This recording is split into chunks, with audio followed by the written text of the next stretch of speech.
चलो आज सीखते हैं बिजनेस लेटर राइटिंग। यानी कि हम व्यापार के लिए कुछ खत लिखते हैं, तो उसे कैसे लिखते हैं उसके बारे में हम चर्चा करेंगे। तो सबसे पहले उसमें ज़रूरी है कि लेटर का स्ट्रक्चर कैसा होता है, बिजनेस लेटर किसको कहते हैं, उसका सिग्निफिकेंस क्या है, वो सब जानना ज़रूरी है। तो सबसे पहले हम बात करेंगे कि बिजनेस लेटर्स क्या होते हैं।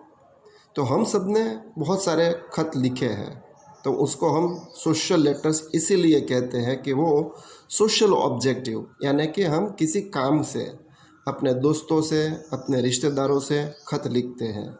वो बहुत सिंपल है क्योंकि उसमें कुछ ज़्यादा नहीं है, क्योंकि इसके बारे में हम वही बताना चाहते हैं कि हमारे घर पे या हमारी सोसाइटी में, हमारे कुटुंब में किसी का कुछ सेलिब्रेशन करना चाहते हैं, जन्मदिन है या लग्न कोई है, शादी है, तो उसके हिसाब से हम वो सब लिखते हैं। तो उसमें कुछ ज़्यादा सोच नहीं है, लेकिन बिजनेस के लिए एक कुछ ना कुछ पर्पज़ रहता है, तो वो पर्पज़ के लिए हम खत लिखते हैं। तो बिजनेस लेटर ये एम टू डू बिजनेस, यानी कि हम व्यापार करना चाहते हैं, वो सोच के साथ हम खत लिखते हैं। तो बिज़नेस का मतलब क्या होता है? बिज़नेस का मतलब होता है सेलिंग एंड बाइंग, यानी कि आपको कुछ लेना है या तो कुछ बेचना है, तो उसके लिए सेलिंग एंड बाइंग के लिए जो भी लेटर है उसको हम बिज़नेस कहते हैं। उसके लिए जो भी खत लिखते हैं, लेटर्स लिखते हैं, उसको हम बिज़नेस लेटर्स कहते हैं, क्योंकि वो सब उसके साथ जुड़ा हुआ है। वो इतना ज़्यादा जितना आप सोचते हैं इतना सरल नहीं है। उसके लिए हमें मार्केटिंग करना पड़ता है, यानी कि लोगों को बताना पड़ता है कि आप क्या बेचना चाहते हैं, और अगर आपको कुछ लेना है तो कहीं से आप ले सकते हैं, लेकिन कुछ ठिकाना हो, अगर आपको मालूम है कि आपको जो चीज़ चाहिए वो किसी एक जगह से मिल सकती है, वो जगह कहाँ पे है, उसके लिए मार्केटिंग ज़रूरी होता है। बिज़नेस लेटर हमेशा कोई ना कोई इन्फॉर्मेशन देता है या कुछ एडवर्टाइजमेंट के लिए लिखा जाता है। आपको कुछ इंक्वायरी चाहिए, ऑर्डर करना है, आपने जो भी चीज़ मंगवाई है उसमें कुछ एडजस्टमेंट करना है, उसके लिए भी लेटर लिखा जा सकता है। आपने कुछ चीज़ें बेची है तो उसका कलेक्शन के लिए भी लेटर लिखा जा सकता है। तो जिस हिसाब से आप खत लिखते हैं, यानी कि what is your purpose of writing the letter, उस हिसाब से वो बिजनेस लेटर जाना जाता है। मान लो कि आप कुछ चीज़ डिमांड कर रहे हैं, तो उसके लिए जो भी लेटर लिखते हैं तो उसको हम लेटर ऑफ ऑर्डर कहते हैं। मतलब आप ऑर्डर करते हैं कि हमें ये चीज़ चाहिए। अगर आपके खत में कुछ इन्फॉर्मेशन चाहिए किसी चीज़ के बारे में, तो उसको हम लेटर ऑफ इंक्वायरी कहते हैं। तो उसके हिसाब से ये खत लिखना बहुत ही कॉमन प्रैक्टिस है, हमें खत लिखना ही पड़ता है।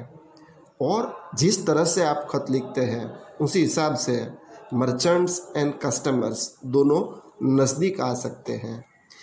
अगर आप ये सोचते हैं कि आप अभ्यास कर रहे हैं, आर्ट्स में हैं, कॉमर्स में है तो ठीक है, साइंस में है, इंजीनियरिंग में है, तो आपको ये लेटर क्यों लिखना है।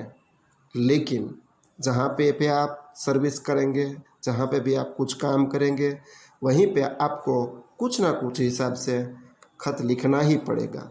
तो उसके लिए जानना ज़रूरी है कि खत कैसे लिखे जा सकते हैं और हमें ये क्यों लिखना है, उसका सिग्निफिकेंस क्या है। तो सबसे पहले आपको बता दें कि जो हम कम्युनिकेशन कर रहे हैं आज के ज़माने में, वो सब इलेक्ट्रॉनिक मीडिया से कर रहे हैं, बहुत ही फास्ट होता है। पहले के ज़माने में हम खत लिखते थे, उसको पोस्ट करते थे, दो तीन दिन के बाद वो मिलता था, और अगर आपको सामान चाहिए तो भी बहुत टाइम लगता था। लेकिन आज के ज़माने में हमारे पास फ़ोन है, ईमेल है और बहुत सारा सोशल मीडिया है, उसका हम यूज़ करते हैं, तो बहुत जल्दी जल्दी ये सब कुछ काम हो रहा है। तो उसके हिसाब से अगर आप ये सोचते हैं कि हम फ़ोन पे भी कुछ बात बता सकते हैं तो ख़त क्यों लिखना है? नहीं, ख़त लिखना इसीलिए ज़रूरी है क्योंकि वो आपका टाइम एंड मनी दोनों सेव्ड बचाते हैं। मान लो कि आप कुछ बहुत सारी चीज़ चाहे स्टेशनरी की दुकान है, 40-50 चीज़ें आपको चाहिए, तो अगर आप फ़ोन पे बताएंगे तो कितना टाइम लगेगा? तो उसके हिसाब से अगर आप ख़त लिख दें और ईमेल कर दें तो बहुत ही समय बचेगा। तो इसीलिए ये ख़त लिखना ज़रूरी है।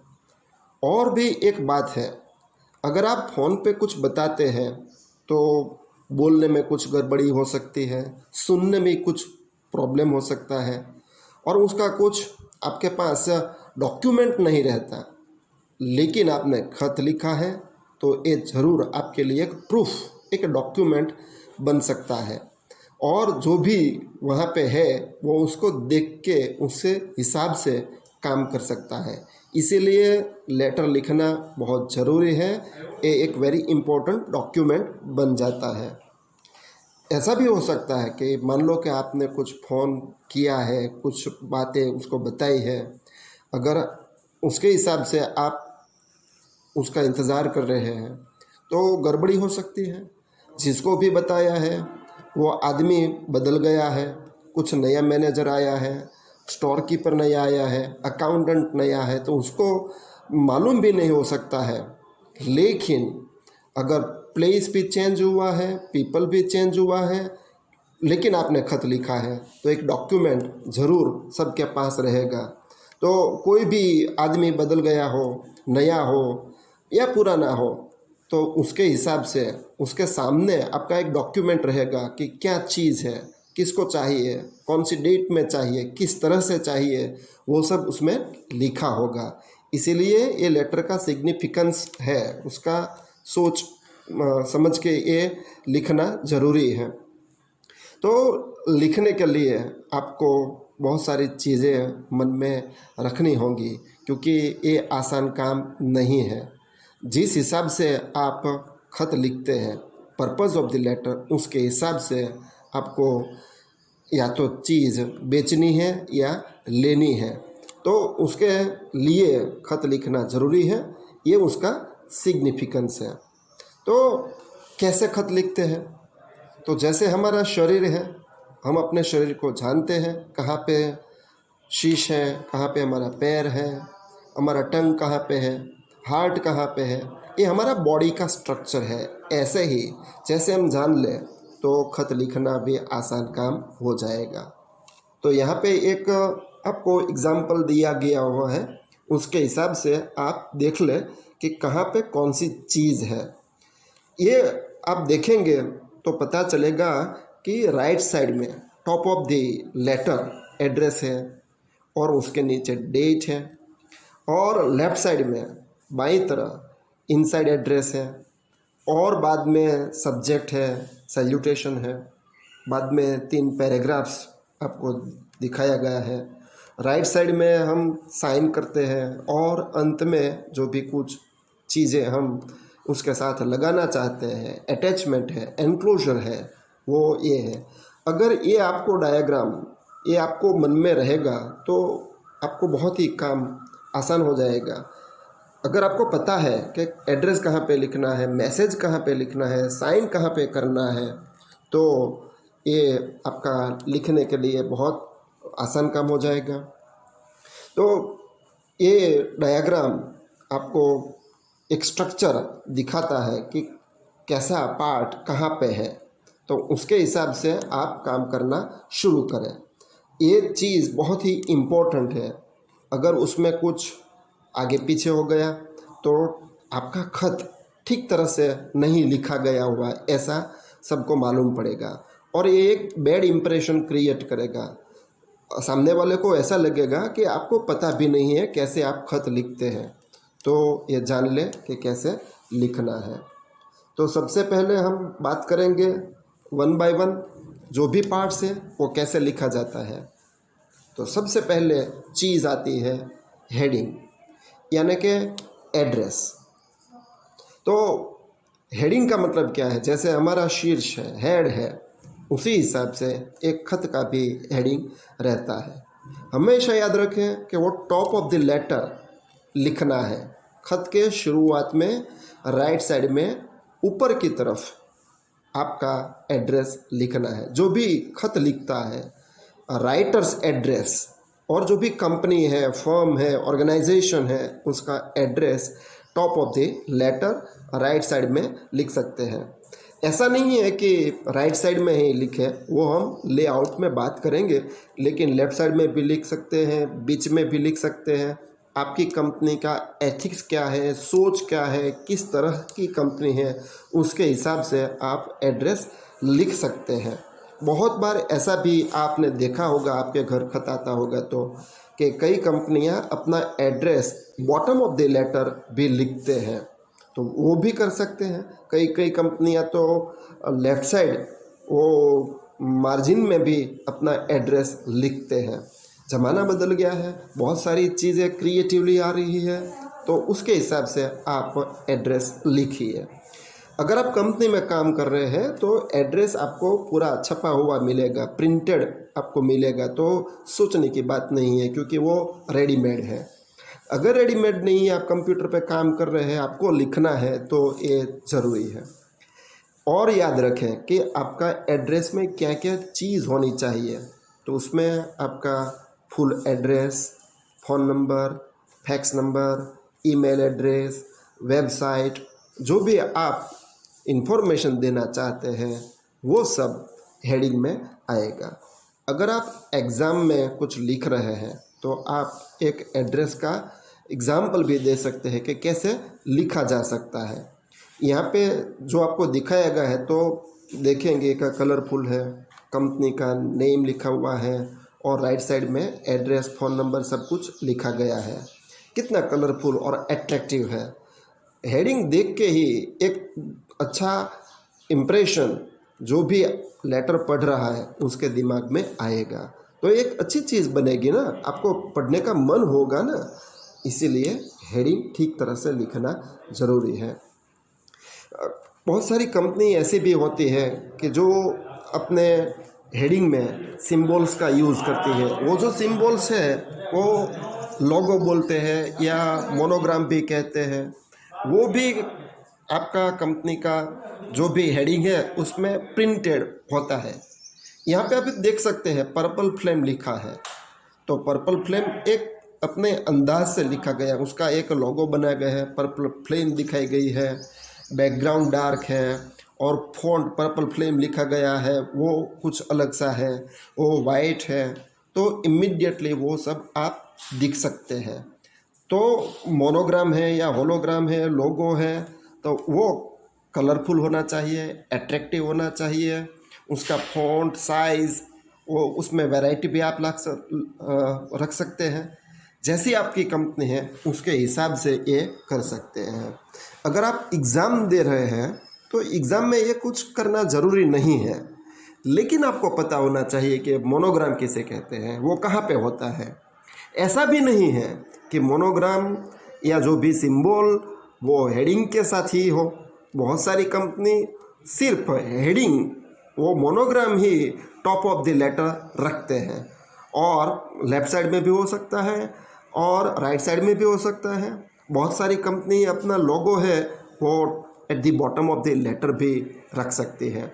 आप कैसे सोचते हैं, कैसी आपके पास क्रिएटिविटी है, उसके हिसाब से ये हेडिंग लिखा जा सकता है। तो सबसे पहली चीज़ body of the letter, structure of the letter में हेडिंग होता है। हेडिंग ठीक तरह से लिखना आवश्यक है। दूसरी चीज़ हम बात करेंगे वो है आफ्टर हेडिंग डेट कैसे लिखना है। तो जो भी आप खत लिखते हैं तो डेट का लिखना बहुत ही ज़रूरी है। डेट नहीं है तो आपका ये खत का कोई भी वैल्यू नहीं है। मतलब आपने कौन सी डेट पे ये कागज़ लिखा है वो ही पता नहीं है, तो उसका कोई मीनिंग ही नहीं रहता है। अच्छा, डेट लिखना है तो कहाँ पे लिखना है, किस तरह से लिखना है। तो हमेशा याद रखें कि एड्रेस के नीचे ही below the address you have to write the date. अगर आपने एड्रेस राइट साइड पे लिखा है तो डेट भी राइट साइड पे ही लिखना है। लेकिन आपका जब भी एड्रेस ख़त्म हो उसके बाद ही डेट लिखना है। तो डेट के लिए आपको पता होना चाहिए कि किस तरह लिखी जा सकती है। तो यहाँ पे देयर आर टू वेज, दो तरफा से आप डेट लिख सकते हैं। तो वो किस तरह से लिखें, चलो पता कर लें। तो पहला एक मोड है डेट लिखने का तरीका है, तो उसमें day is written first and month and year follow letter. ये बहुत ही अच्छा है, सिंपल है। मान लो कि आप लिख रहे हैं तो 3 अप्रैल 2021 ऐसे डेट लिख सकते हैं। यहाँ पे क्लियर है कि ये जो 3 दिखाया गया है वो डे है, अप्रैल का 3rd डे है और ईयर। सो 3 अप्रैल लिखेंगे आप तो बहुत क्लियर कट है। ये एक है कि पहले day of the month and then name of the month लिखे, ये पहला तरीका है।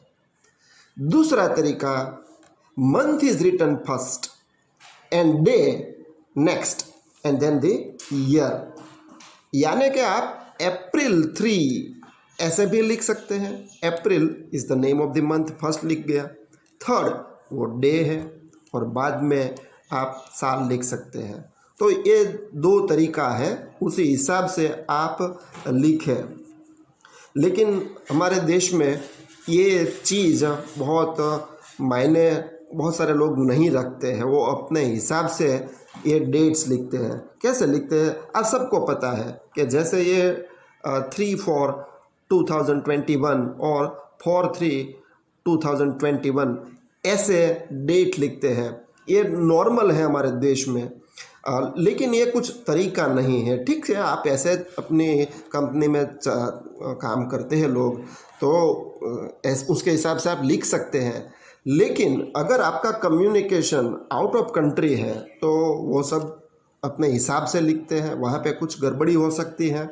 जैसे कि अमेरिकन पीपल है तो वो मंथ पहले लिखते हैं और वो उसके हिसाब से अपना डेट लिखना पसंद करते हैं और बाद में डे आता है तो गड़बड़ी हो सकती है, वहाँ पे कुछ समझने में कन्फ्यूज़न रहता है। कोई भी कागज़ लिखे, आप खत लिखे तो हमेशा आप क्लियर कट लिखें तो कोई भी गड़बड़ी नहीं है। आप 3rd अप्रैल लिखे या अप्रैल 3rd लिखे तो बहुत क्लियर कट हो गया, कोई कन्फ्यूज़न की बात ही नहीं रहेगी। तो उसके हिसाब से आप हमेशा डेट लिखें। याद रखें, डेट के बिना आपका कागज़ का, खत का, लेटर का कोई वैल्यू नहीं है। डेट लिखना मत भूलें। After address, below the address, right side, ये आपको डेट लिखना है। उसके बाद आता है इनसाइड एड्रेस। इनसाइड एड्रेस मतलब रिसीवर्स एड्रेस, यानी कि आप किसको ये खत लिखते हैं, कौन ये आदमी है जो ये आपका खत ये मिलेगा उसको। तो इनसाइड एड्रेस में उसका आपको जिक्र करना है। ये एड्रेस आपको बहुत ही शॉर्ट लिखना है। ऐसा नहीं है कि शॉर्ट ही लिखते हैं, बहुत सारे लोग फुल एड्रेस भी लिखता है। तो अगर आपके पास विंडो एनवलप है तो फुल एड्रेस ठीक रहेगा। ये विंडो एनवलप क्या है, नॉन विंडो एनवलप क्या है, वो हम अपीयरेंस में बात करेंगे, तीसरे वीडियो में बात करेंगे। लेकिन आपको इनसाइड एड्रेस लेफ्ट साइड में याद रखा कि डेट जहाँ पे लिखा है अपने राइट साइड में, तो उसके नीचे से लेफ्ट साइड में आपको इनसाइड एड्रेस लिखना है। यानी कि ये खत किसको मिलना चाहिए, वो आदमी और उसका पूरा पता इनसाइड एड्रेस में लिखना है। तो you must make it clear who is the receiving the letter, क्योंकि कंपनी में बहुत सारे लोग होते हैं, मैनेजर होते हैं, हेड होते हैं, सुपरिटेंडेंट, चेयरमैन, ऑनर। तो बहुत सारे लोग में से ये आपको क्लियर कट कर देना चाहिए कि ये मेरा लेटर है, वो मैनेजर को मिलना चाहिए या सुपरिटेंडेंट को मिलना चाहिए या जो भी कोई भी आदमी है, तो आप क्लियर कट कर ले इनसाइड एड्रेस में। मान लो कि आप बहुत समय से कम्युनिकेशन उसके साथ कर रहे हैं, तो ऐसा भी हो सकता है कि उन आदमी का नाम आपको पता है, उसका पोजीशन आपको पता है, तो वो आप कागज़ में लिख सकते हैं, लेकिन आपको पता होना चाहिए कि वो कौन है, यानी कि उसके हिसाब से आप मिस्टर, मिसेस, मिस, अगर उसका पोजीशन आपको पता है, उसका कुछ डिग्री आपको पता है कि वो कैप्टन है, डॉक्टर है, तो वो भी आप इनसाइड एड्रेस में अवश्य मेंशन कर सकते हैं। वो जो भी क्वालिफिकेशन है, पीएचडी है, एमए है या कुछ इंजीनियर है, वो आप बता सकते हैं। जैसे कि आप ऐसे लिख सकते हैं कि मिस्टर ए.वी. नाइक, यहाँ पे आपने मिस्टर ऐसा लिखा हुआ है, उसके पता चल जाएगा कि ये आदमी है। और डॉक्टर एस.पी. शाह, तो आपने ये डॉक्टर लिख दिया। कैप्टन रविकांत, रविकांत है, वो कैप्टन है, आपको पता है, तो उसके हिसाब से आपने ये कैप्टन लिख दिया। तो अगर आपने लिखा है तो जो भी रिसीवर है उसको भी अच्छा लगेगा। इसीलिए जो इनसाइड एड्रेस है वो बहुत ही इम्पोर्टेंट है। ऐसा नहीं है कि एक फॉर्मेलिटी है, फॉर्मेलिटी तो है ही, लेकिन फॉर्मेलिटी में भी आपका रिस्पेक्ट, आपका नॉलेज, आपका इम्प्रेशन सब साथ में जाएगा। उसके हिसाब से आप इनसाइड एड्रेस को पूरी तरह से समझिए और उसके हिसाब से लिखिए। अब बात करेंगे हम सब्जेक्ट की। याद रखें कि आपने रिसीवर का address, inside address left side में लिखा है, तो वो एड्रेस ख़त्म होने के बाद सब्जेक्ट लिखना है।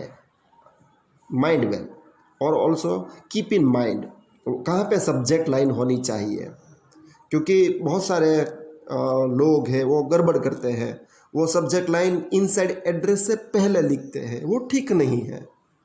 इनसाइड एड्रेस लिख लिया, बाद में ये सब्जेक्ट लाइन आती है, तो उसमें क्या लिखना है, जो भी आपका कागज़ का पर्पज़ है, किस लिए आप खत लिखते हैं, व्हाट इज़ योर पर्पज़, उसके हिसाब से सब्जेक्ट लाइन में आपको लिखना है।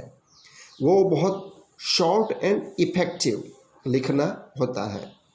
तो क्यों लिखना है, क्योंकि कोई भी आदमी है, कंपनी में काम कर रहा है, बहुत सारे लेटर्स आएंगे, तो कभी कभी ऐसा भी होता है कि कौन से कागज़ को प्रायोरिटी देनी है, कौन चीज़ मायने रखती है, इम्पोर्टेंस क्या है, उसके हिसाब से वो पहले खत पढ़ेंगे और दूसरे खत को बाद में पढ़ेंगे।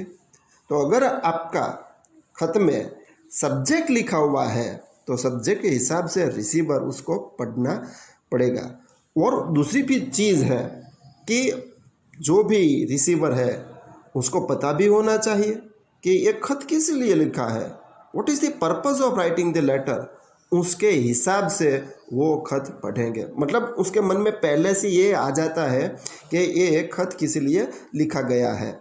मान लो कि आपने ये लेटर कुछ इंक्वायरी करने के लिए है, आपको चेयर चाहिए, एक आपको पता है एक शॉप कि वहाँ पे आपको चेयर मिलता है, उसके बारे में आपको कुछ इन्फॉर्मेशन चाहिए कि कौन सी चेयर्स अवेलेबल है, कौन से मॉडल है, कौन से कलर्स है, क्या प्राइस है, अगर स्टॉक कितना है, कैसे तरह से वो आपको दे सकते हैं, क्रेडिट दे सकते हैं या नहीं दे सकते हैं, कितने दिनों में मिल सकता है, ये सब आपको इंक्वायरी करना है।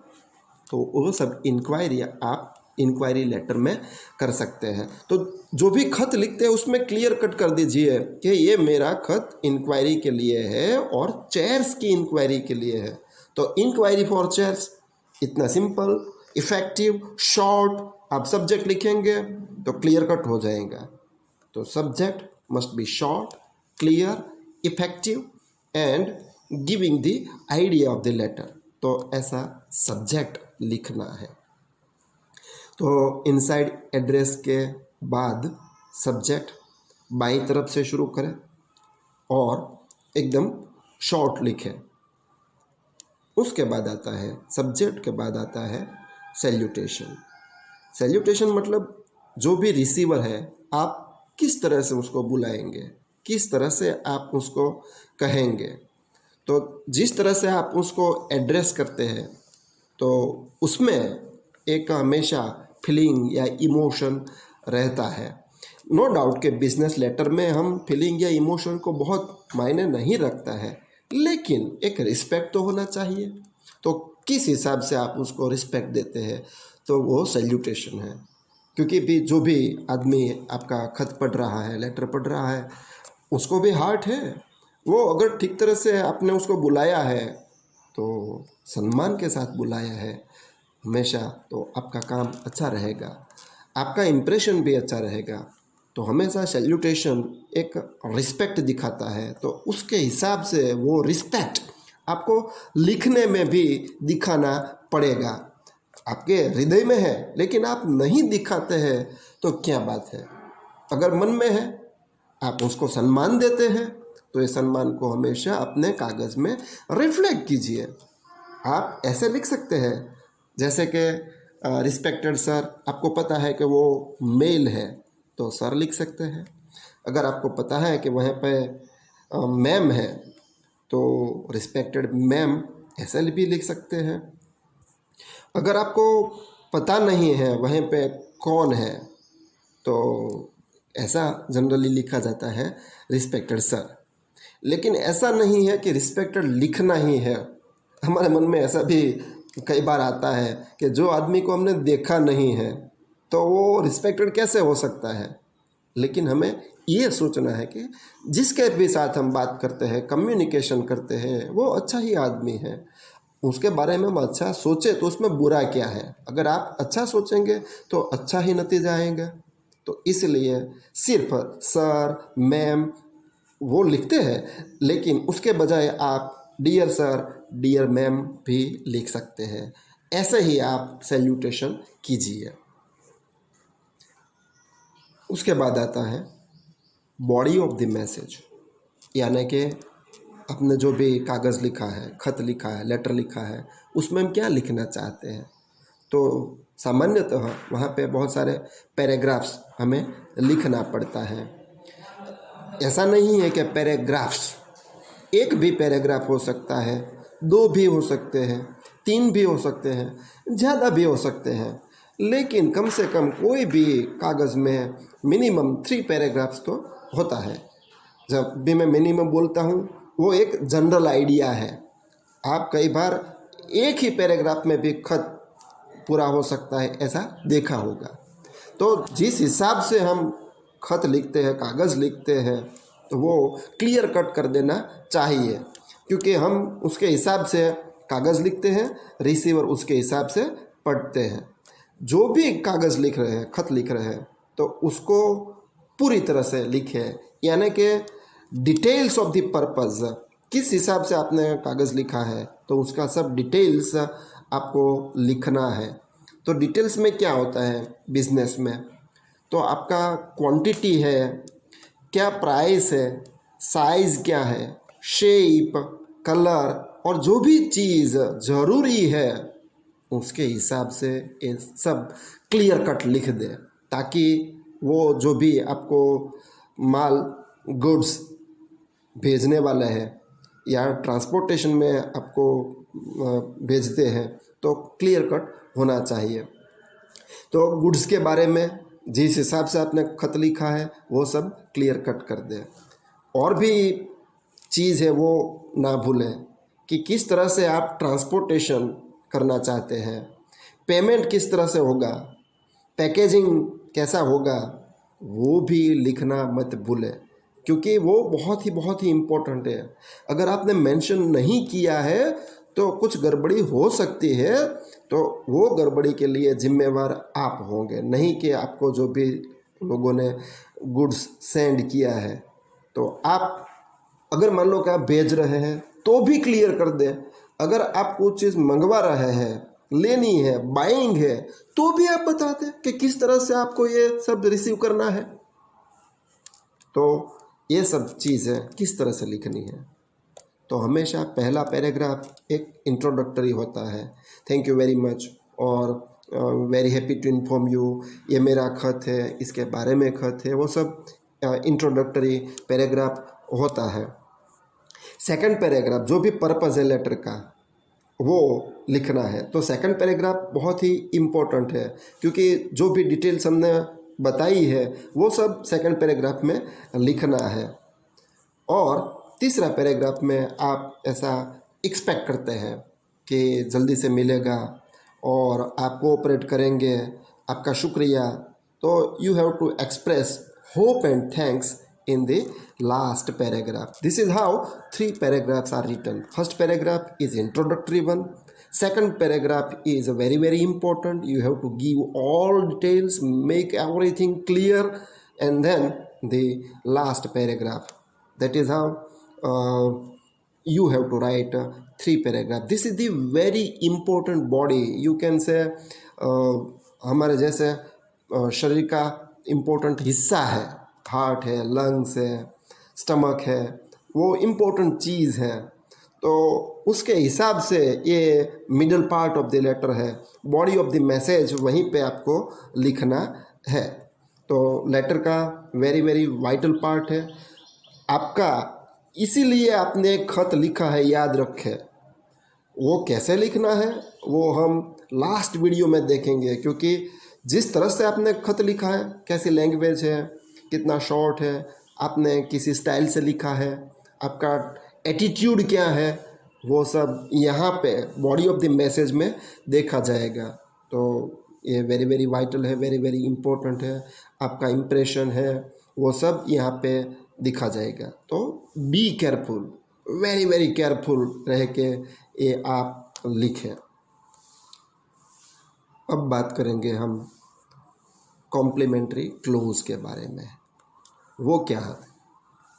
जैसे आपने सैल्यूटेशन किया है, रिस्पेक्टेड सर, डियर सर, वैसे ही आपको कॉम्प्लीमेंट्री क्लोज में भी आपका ये सम्मान देना है कि आप किस तरह से वो आदमी को पेश करते हैं।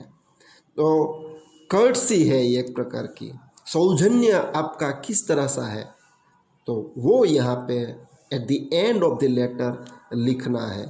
कॉम्प्लीमेंट्री क्लोज हमने वो जो डायग्राम दिखा था, तो उसमें at the end of the letter right side में लिखा गया है।